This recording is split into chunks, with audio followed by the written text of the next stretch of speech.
হজরত মুহাম্মদ সাল্লাল্লাহু আলাইহি ওয়াসাল্লাম এর মক্কার জীবন দ্বিতীয় পর্বে আমরা জানব ধর্মীয় অবস্থা, সামাজিক অবস্থা, শিক্ষণীয় বিষয়সমূহ এবং মক্কা ও ইসমাইলের বংশ বিষয়। ধর্মীয় অবস্থা এ ব্যাপারে জানার জন্য কুরআনই বড় উৎস। সে বর্ণনা অনুযায়ী জাহেলি যুগের আরবরা আল্লাহর নৈকট্য হাসিলের জন্য মনগড়া উপাস্য সমূহ নির্ধারণ করেছিল। ইউনুস 10:18। তারা আল্লাহকে স্বীকার করত, সেই সাথে সুপারিশকারী হিসাবে অন্যদের উপাস্য মানত। আনাম 6:19। ঐতিহাসিক বর্ণনা অনুযায়ী তারা মূর্তিগুলিকে তাদের পূজিত ব্যক্তিদের রুহের অবতরণ স্থলসমূহ বলে মনে করত। মূর্তিপূজা তাদের আকিদা ও সমাজ সংস্কৃতিতে মিশে গিয়েছিল। যুগ পরম্পরায় তারা এই আকিদায় বিশ্বাসী ও রীতিনীতিতে অভ্যস্ত হয়ে উঠেছিল। জুখরুফ 43:22। তারা কাবা গৃহে মূর্তি স্থাপন করেছিল এবং হজ্জের অনুষ্ঠানসমূহে পরিবর্তন এনেছিল। তাওয়াফের জন্য হারামের পোশাক নামে তারা নতুন পোশাক পরিধানের রীতি চালু করেছিল, নইলে লোকদের নগ্ন হয়ে তাওয়াফ করতে হতো। কুরাইশরা মূর্তি পূজা করত, সেই সাথে নিজেদেরকে ইব্রাহিম আলাইহি ওয়াসালাম এর একান্ত অনুসারী হিসাবে হানিফ একনিষ্ঠ একত্ববাদী বলত। এছাড়া তারা নিজেদেরকে হুমস, কাতিমুল্লাহ, আল্লুল্লাহ এবং আল্লাহর ঘরের বাসিন্দা বলে দাবি করত। সে কারণ তারা মুজদালিফায় হজ করত, আরাফাতের ময়দানে নয়। কেননা মুজদালিফা ছিল হারামের অন্তর্ভুক্ত এবং আরাফাত ছিল হারাম এলাকার বাইরে, যেখানে বহিরাগত হাজিরা অবস্থান করত। ইসলাম আসার পর এই প্রথা নিষিদ্ধ করা হয় এবং সকলকে আরাফাতের ময়দানে অবস্থান করতে বলা হয়। বাকারা 2:199। তারা হজ্জের মাসসমূহে ওমরাহ করাকে সবচাইতে নিকৃষ্ট কাজ বলে ধারণা করত। তারা কাবাগৃহে ইবাদতের সময় শীষ দিত ও তালি বাজাত। আনফাল 8:35। তারা আল্লাহর নাম ও গুণাবলিতে পরিবর্তন এনেছিল। আরাফ 7:180। তারা জিনদেরকে আল্লাহর শরিক নির্ধারণ করেছিল। আনাম 6:100 এবং ফেরেশতাদেরকে আল্লাহর কন্যা বলত। নাহল 16:57। তারা তাকদীরকে এবং কিয়ামতকে অস্বীকার করত। আনাম 6:148, নাহল 16:38।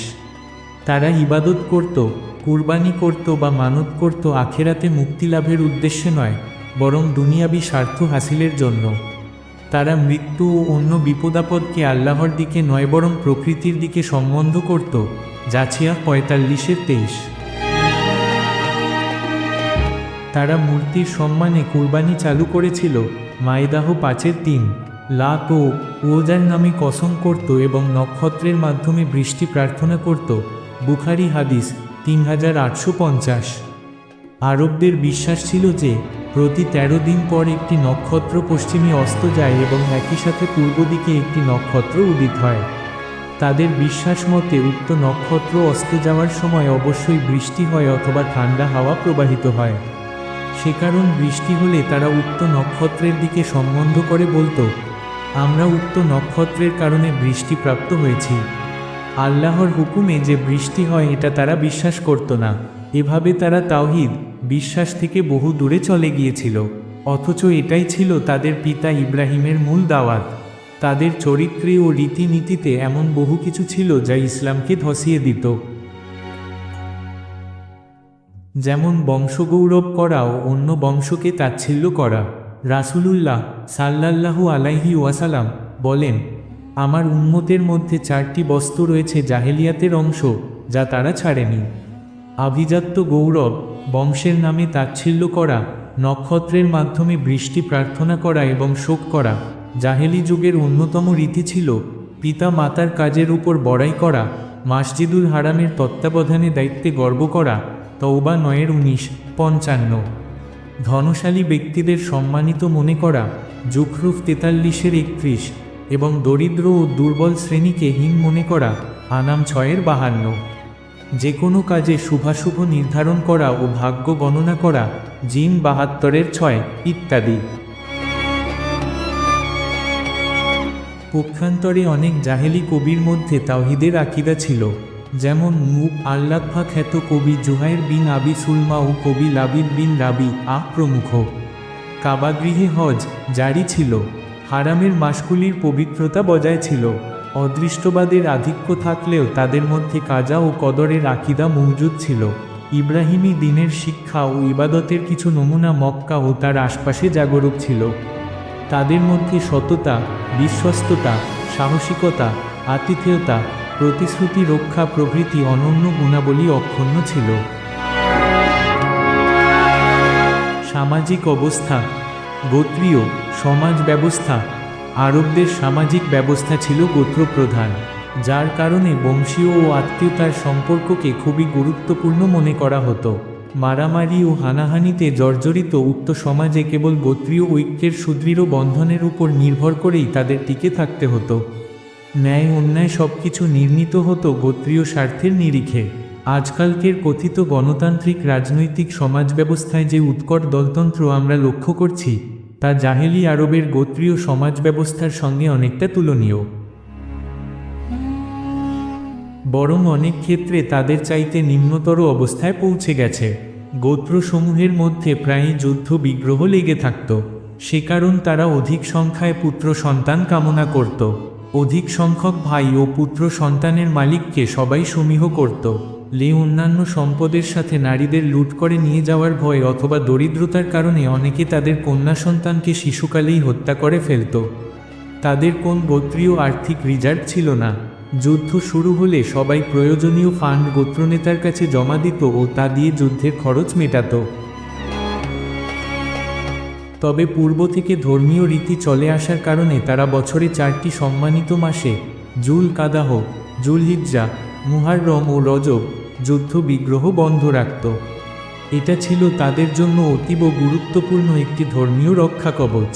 গোত্রনেতাগণ একত্রে বসে সামাজিক শান্তি ও শৃঙ্খলা রক্ষা করা, কোন গোত্রের সাথে যুদ্ধ শুরু বা শেষ করা কিংবা সন্ধি চুক্তি সম্পাদন করা ইত্যাদি বিষয়ে আলোচনার মাধ্যমে নিষ্পত্তি করতেন।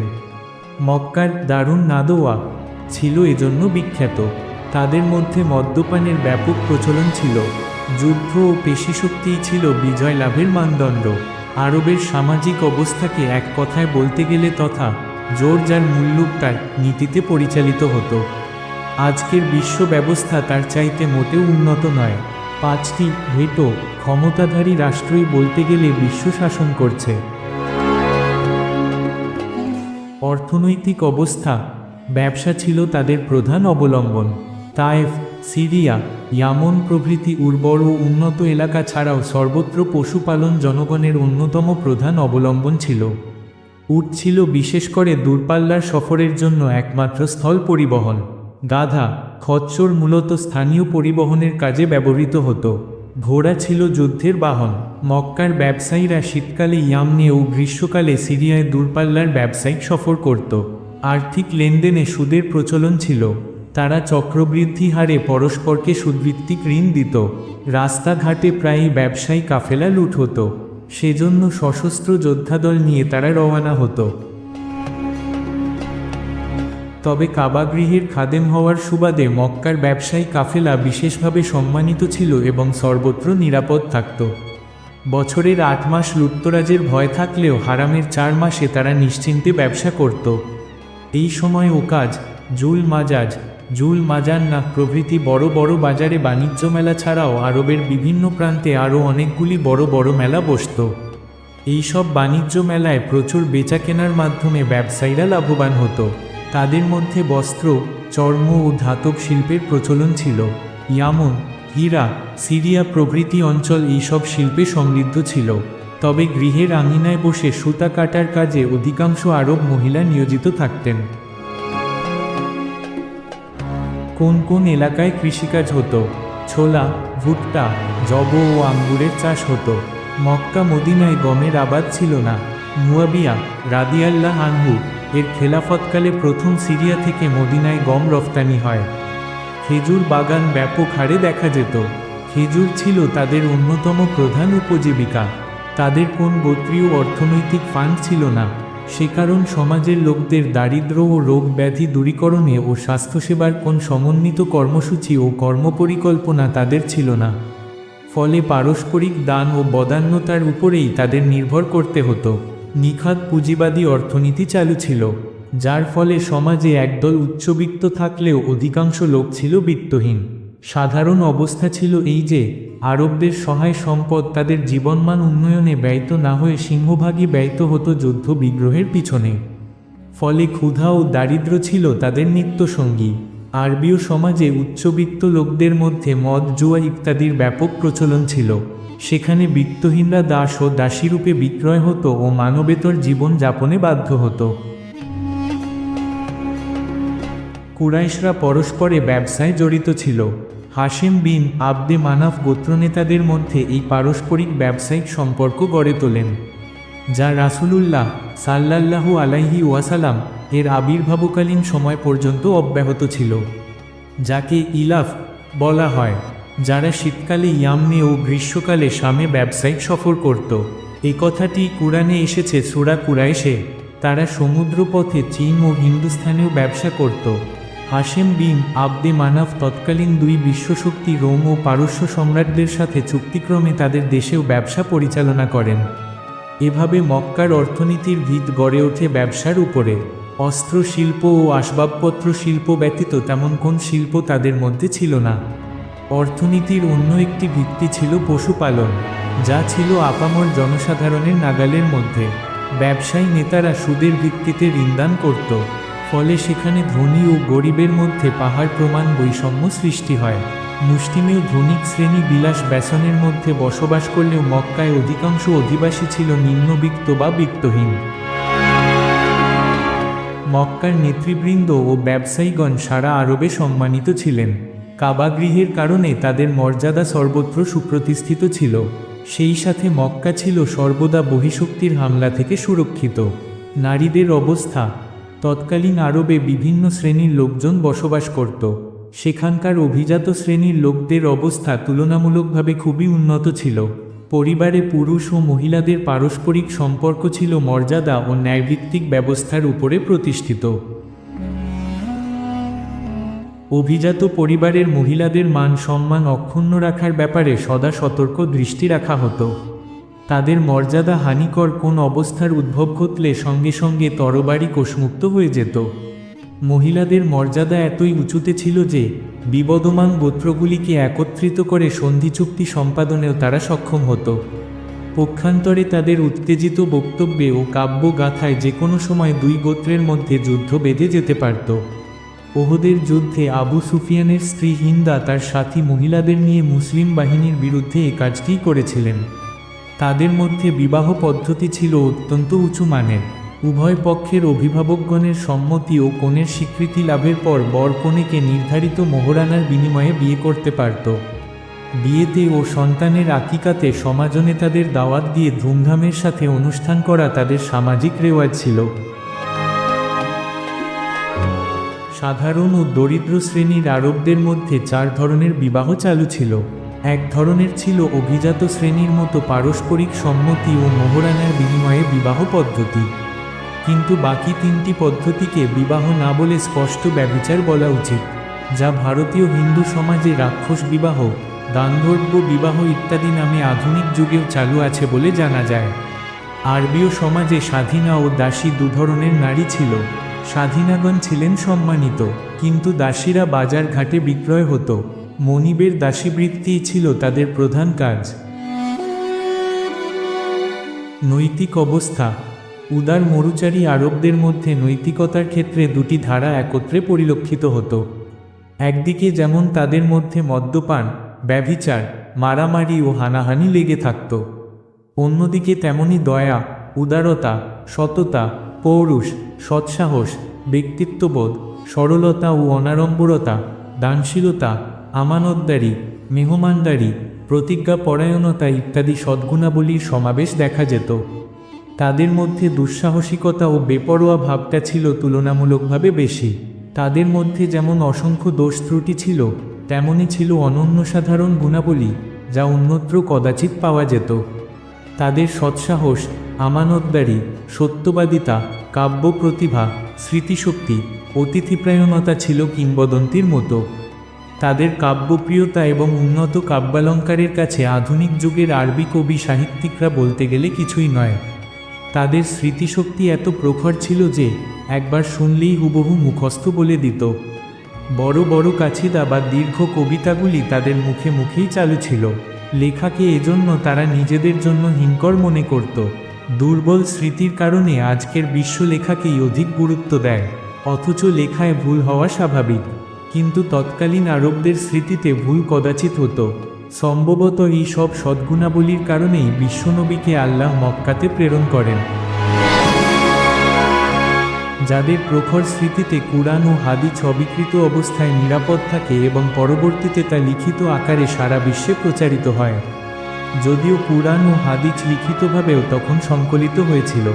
উপরের আলোচনায় প্রতীয়মান হয় যে পৃথিবীর কেন্দ্রস্থল আরব ভূখণ্ডের মরুচারী মানুষেরা বিভিন্ন দুর্বলতার অধিকারী হলেও তাদের মধ্যে উন্নত মানবিক গুণাবলীর বিকাশ ঈর্ষণীয়ভাবে পরিদৃষ্ট হতো। আদি পিতা মাতা আদম ও হাওয়ার অবতরণস্থল হওয়ার কারণে এই ভূখণ্ড থেকেই মানব সভ্যতা ক্রমে পৃথিবীর অন্যান্য ভূখণ্ডে বিস্তার লাভ করেছে। এই ভূখণ্ডে আরাফাতের নামান উপত্যকায় সৃষ্টির সূচনায় আল্লাহ পাক সমস্ত মানবকুলের নিকট হতে তার প্রভুত্বের স্বীকৃতি ও তার প্রতি আনুগত্যের শপথ গ্রহণ করেন, যা আহদে আলাস্তু নামে খ্যাত। একই সাথে তিনি সকল নবীর কাছ থেকে শেষ নবী মুহাম্মদ সাল্লাল্লাহু আলাইহি ওয়াসাল্লাম এর উপরে ঈমান আনা ও তাকে সর্বতোভাবে সহযোগিতার অঙ্গীকার নেন। আলী ইমরান 3:81। এই ভূখণ্ডেই হাজার হাজার নবী ও রাসূলের আগমন ঘটেছে। এই ভূখণ্ডেই আল্লাহর ঘর কাবাগৃহ এবং বায়তুল মুকাদ্দাস অবস্থিত। এই ভূখণ্ড বাণিজ্যিক কারণে সারা বিশ্বের কেন্দ্রবিন্দু ছিল। জান্নাতের ভাষা আরবি এই ভূখণ্ডের কথিত ও প্রচলিত ভাষা ছিল। সহজ সরল ও অনাড়ম্বর জীবনযাত্রা, প্রখর স্মৃতিশক্তি এবং সততা ও আমানতদারির অনুপম গুণাবলীর প্রেক্ষাপটে আরবভূমির কেন্দ্রবিন্দু মক্কাভূমির অভিজাত বংশ কাবাগৃহের তত্ত্বাবধায়ক ও রক্ষণাবেক্ষণকারীদের শ্রেষ্ঠ সন্তান মুহাম্মদ বিন আবদুল্লাহ সাল্লাল্লাহু আলাইহি ওয়াসাল্লাম এর নিকটেই আল্লাহ মানবজাতির কল্যাণে প্রেরিত সর্বশেষ ও শ্রেষ্ঠতম নিয়ামত কুরআন ও সুন্নাহর পবিত্র আমানত সমর্পণ করেন। ফালিল্লাহিল হামদু ওয়াল মিন্না। শিক্ষণীয় বিষয়সমূহ: ১.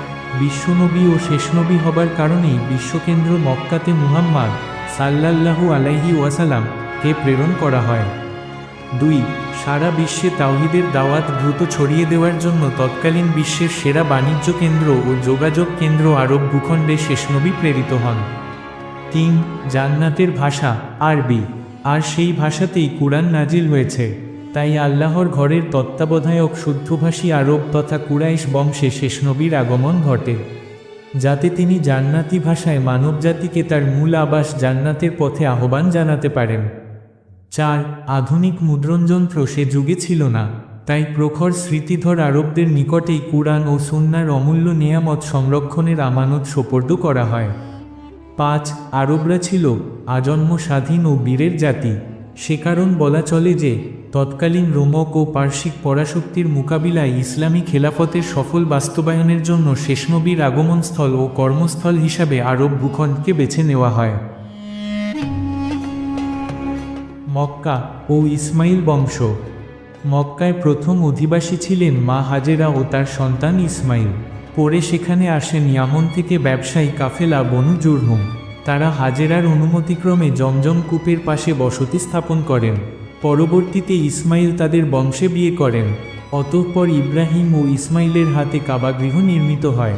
অতঃপর ইসমাইলের বংশধরগণই মক্কাভূমি ও পার্শ্ববর্তী এলাকাসমূহ আবাদ করেন। তাদের মাধ্যমেই সর্বত্র তাওহীদের দাওয়াত ছড়িয়ে পড়ে। ইসমাইল আলাইহি ওয়াসাল্লাম আজীবন স্বীয় বংশের নবী ও শাসক ছিলেন। তারপরে তার পুত্র ও বংশধরগণই মক্কা ও পার্শ্ববর্তী এলাকা শাসন করেন এবং কাবাগৃহের তত্ত্বাবধানে পবিত্র দায়িত্ব পালন করেন।